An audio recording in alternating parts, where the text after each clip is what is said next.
Watch it up. I'm going to talk briefly about the installation that we've set up, or are in the process of setting up, which is down in the room 208, you can see there, and we plan to keep it open 2 till 5 and 6 till 9, because it is the type of installation that is a single spectator event. So you're likely to have to queue up or something like this if you want to see it or experience it. So I'll use this talk to tell you all about this installation. First of all, I haven't done it all myself. I have to tell you there's 3 people who were quite crucial in the process. First of all, Saoirse Finn, she's sitting right there. She's going to escort you through the installation. And she's done some research in this area and essentially inspired the whole thing.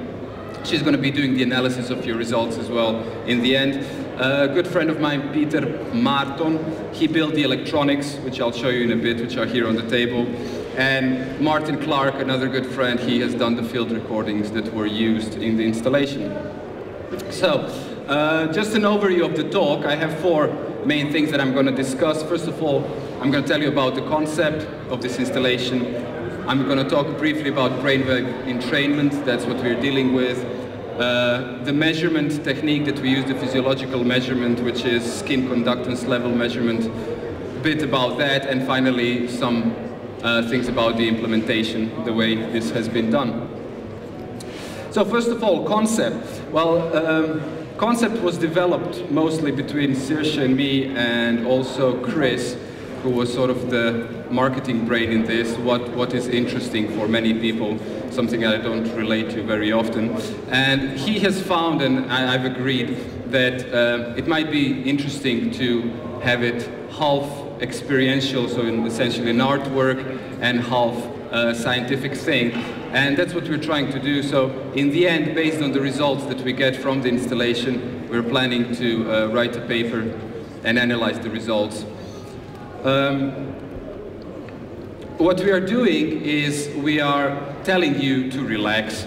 Actually, what we're thinking is to make it such that people compete in the level of relaxation that they can achieve.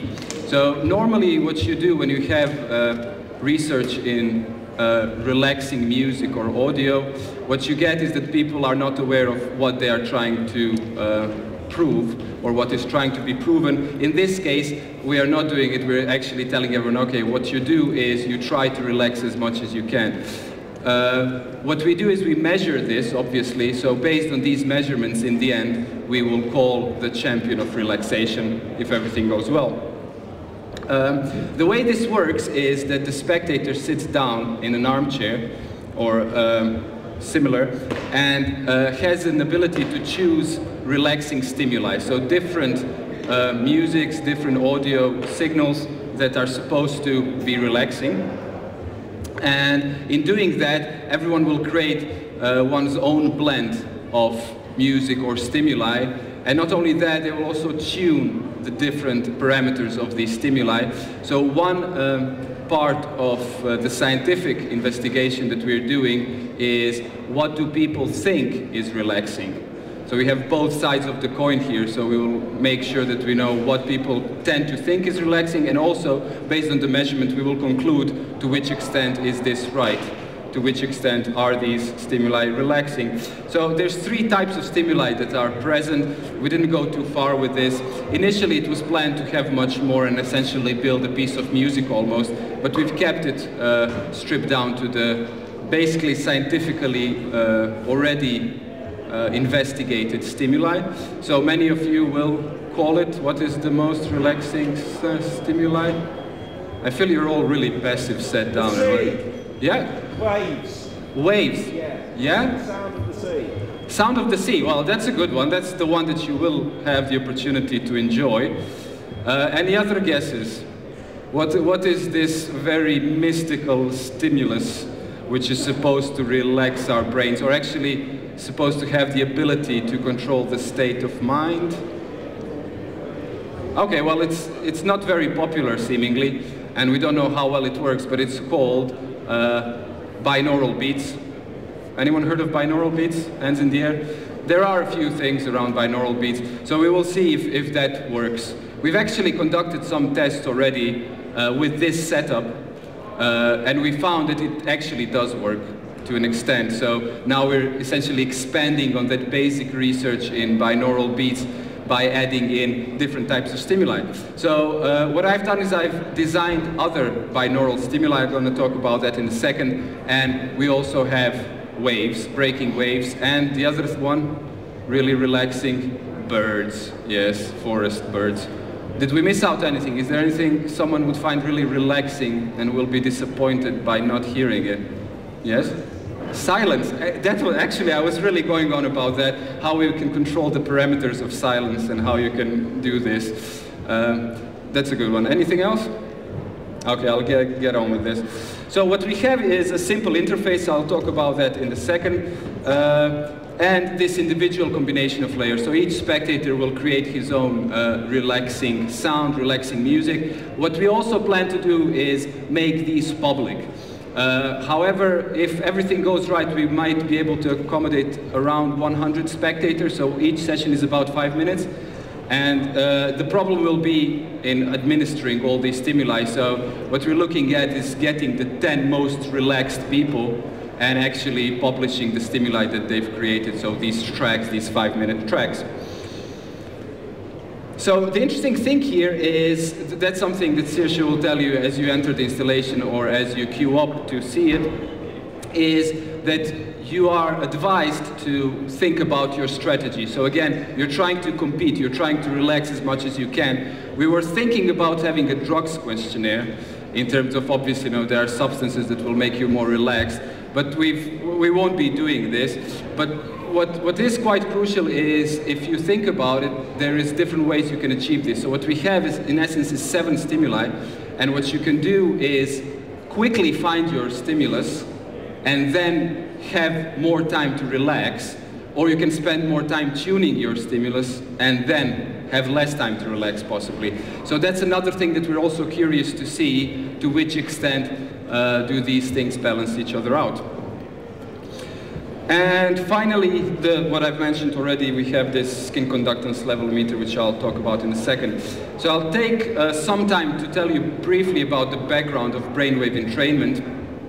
And the case is that in different states of mind, our brains work at different speeds. And these are categorized as certain frequency ranges, ranging from 1 hertz up to 20, 30 hertz. I really don't know the exact numbers. And basically what happens is that if you're relaxed, your brain works more slowly. If you're deep asleep, it's even slower. And the idea is that obviously waves interfere and resonate everything around us. So the idea is that if you have an auditory stimulus that has this specific frequency, your brain waves will try to accustom themselves. So what we're trying to do is place audio stimuli through your ears that will entrain your brain into these very relaxing modes of thinking. So that's what's happening. It's essentially periodic auditory stimuli going on. So binaural beats, as the ancient way of doing this, are based on beating between closely spaced sine waves, closely spaced in frequency. So what you have, it happens also in space, obviously, is that if you have 2 sine waves very close in frequency, they will go in and out of phase at a very slow pace. And when they're in phase, what happens is what we call constructive interference. So what you will hear is a louder sound, and when they're out of phase, it's this destructive interference, so it will become softer. And if this space of beating is sufficiently slow, you will hear it go up and down. So that's quite straightforward. It's what happens with these exactly periodic signals, just like sine wave is. The funny thing is, the reason why these binaural beats were a bit of a mystical thing is that it happens also in your brain. Where does it happen? It happens in brainstem superior olivary nucleus. And you can ask Saoirse more about this. She's the one who's done more research in this area. So what happens is a funny thing, that even if you play the 2 sine waves to 2 separate ears in an isolated fashion, which means that they cannot interfere in acoustic space, they will interfere somewhere inside your brain. there. So what happens is that it's a funny thing, you can try it out, although you're losing your time in the installation. If you listen to binaural beats and you remove one of the headphones, you will hear a constant volume. And if you put it back, you will suddenly hear it go up and down, and then you remove the other one, again it's constant. So only if you have both headphones on, you will hear this amplitude variation. And the idea is that because it's this funny interference within the brain, it might have the capacity to actually entrain the brain in a very well, accurate fashion.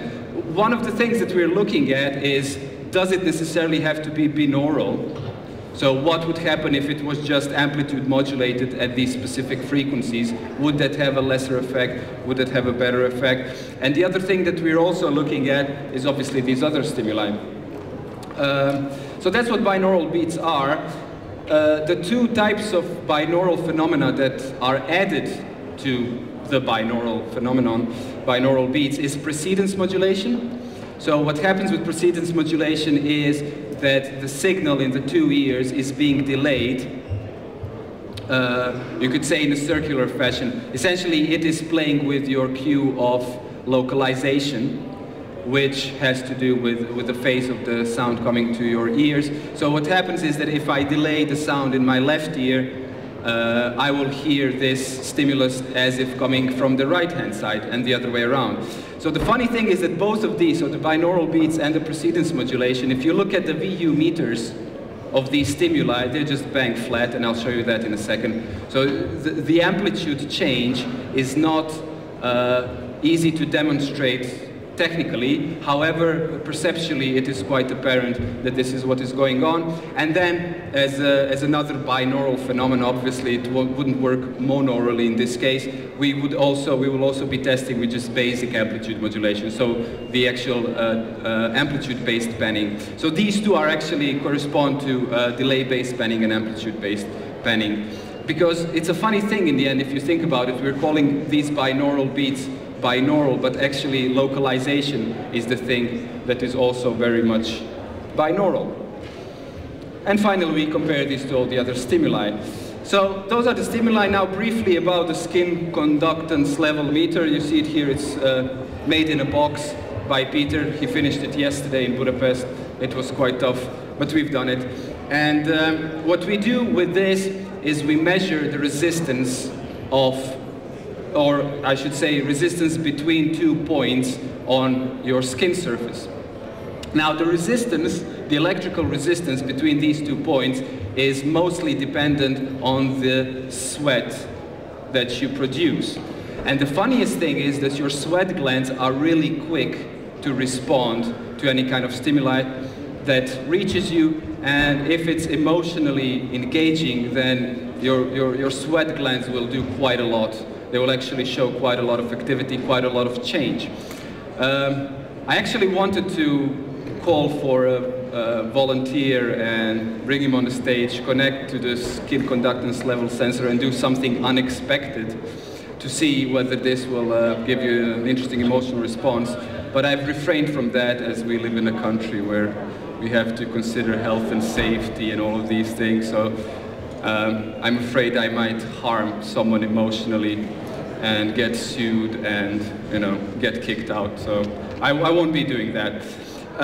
So it's the resistance of the skin, and what it indicates is this emotional response.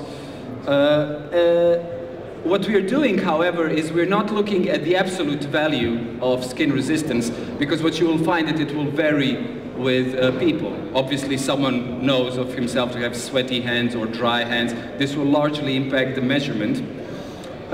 Also, humidity in the air, various factors can contribute to this. So what we're doing, instead of looking at the actual resistance, we're looking at the variations of this. So the way we do this, actually it's done in the little circuit here, we are bandpass filtering this signal at 0.4 Hertz and 4 Hertz. And in this band, this is the band that is expected to give us the most interesting, or the most, how should I say, significant part of the signal that describes your emotional response. And that is actually the technology behind lie detectors, by the way. So We could do some light detection with this. It's a bit different in terms of analyzing it, but I won't go into that now. Okay, and what we do in viewing the variations is a very simple thing, something that we found quite clearly, that if you're calm, if you're relaxed, your skin conductance level won't vary much. If you're really upset, or if you have some disturbing thoughts, or if you have 10 different thoughts per minute, if your brain is really active, then normally you have an emotional response to this activity as well, and that will keep the signal varying. So with some very simple statistical measurement, we can estimate the amount of relaxation of each spectator. So that's the thing behind it, and now I'm going to demonstrate it briefly to you, just so you hear what's going on and see what's happening. So briefly about the implementation. Simple interface, this one here, a joystick, XY, joystick without a spring in there, so you can actually tune it finely, and one button, which is not red but green. And this is the freeze button. So what we do here is we allow the user to tune a certain stimulus with the joystick intuitively without knowing what it's doing. And then if one likes this, finds it relaxing, the green button will freeze it, freeze this stimulus so it stays there. Essentially it remaps the joystick. And then the spectator is able to introduce the next stimulus and layer it on top of the other one, tune it, either reject it or accept it. So what happens is that you have 7 things, as we're going to see, and each one comes up only once in a random order, and you have only one choice to reject or accept it.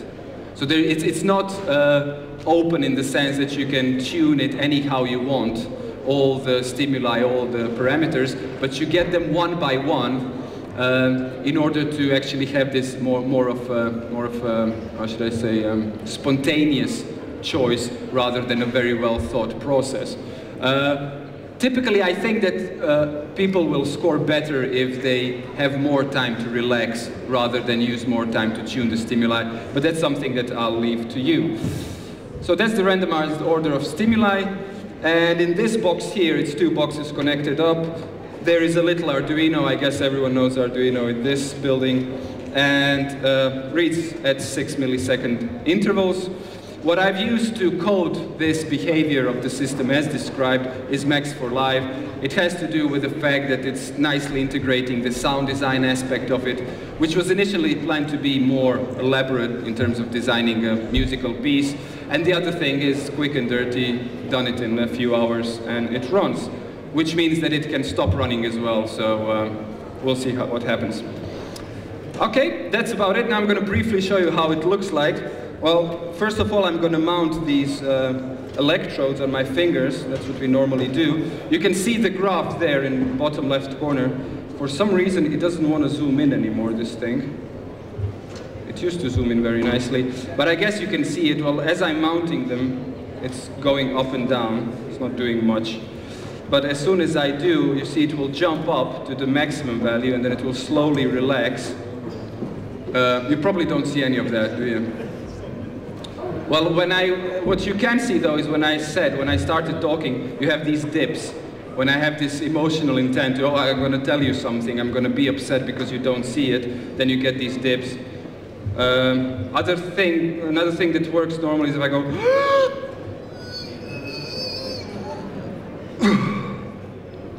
oh. No, I've been doing that far too often, I guess. It doesn't really... My emotional response was obviously very strong initially when I tried to suffocate myself. But having gotten used to this action, I'm probably not bothered by myself trying to commit suicide. What happens as well, which is funny, which some of you might have seen, is that if I touch the computer here, it just drops 0. It's really sensitive. That's one of the reasons why these cables are really short. So it's because what happens here is really strong amplification. It's a very minute signal what's going on there, so you have to amplify it immensely. Funny thing, yesterday in Budapest, when I plugged my cable into the MacBook, it went crazy. And I was like, okay, so we're going to shorten the time, we're going to have to run it off battery. And funny enough, I come here, plug it in and out, and there is no change. So I bet the electricity in this country is far superior to East Europe. Okay, so that's the measurement. Obviously that runs in the background. We save the graph. We'll possibly send it to you, at least to the winners. And then what happens is, if I move the joystick up, I move the joystick up. Oh, I have to restart the installation. Sorry, I've run out of time, obviously. So I move the joystick up. Okay, here we go. You hear that. So what happens is that I have sort of a volume and pitch control here. So I can choose the frequency of the stimuli. And left, right in this case, you see I'm actually going up and down. This is amplitude modulation, so you see it happening. Is the speed of the beating, speed of the panning in this case. So what happens is that if I pull the joystick down without freezing the stimulus, it's gone. And then if I push it up again, I get to deal with the next one. Yeah? So it allows you to either reject or accept it. Well, this one is Proceedings modulation of a sine wave. So you actually hear it vibrate. The thing to know, if you do Proceedings modulation, which means that you're actually changing the delay of a certain audio channel, you get a slight pitch shift as well. So there is a bit of that in there as well. So I don't like this one, reject that one. What do we have? Oh, we have Birds or the Sea, which I forgot to play, I guess. Here we go. Can you hear anything? Oh yeah, there we go. So we have a bit of scene there. That's enough of that. And then what we have is amplitude modulated noise. We have birds. Chip, chip, you hear it? I can't hear it very well. And then we have, these are the original binaural beats. So someone set in the center is likely to hear it better than anyone else. Again, left, right will be the frequency. And the funny thing is, you see, it's the leftmost channel. The VU meters are straight flat. You don't see any variation there because the amplitude of both signals is just constant. It's just the fact that there is interference, in this case in space, which makes us hear the beating. So what I could do here as well, just to demonstrate, if I play only the left channel, you don't hear the beating. If I play only the right channel, you don't hear the beating. And you have guessed it already, both channels will produce the beating. And another one, and that's about it. I probably have run over time, that's about it. If there's any questions, I'm happy to answer.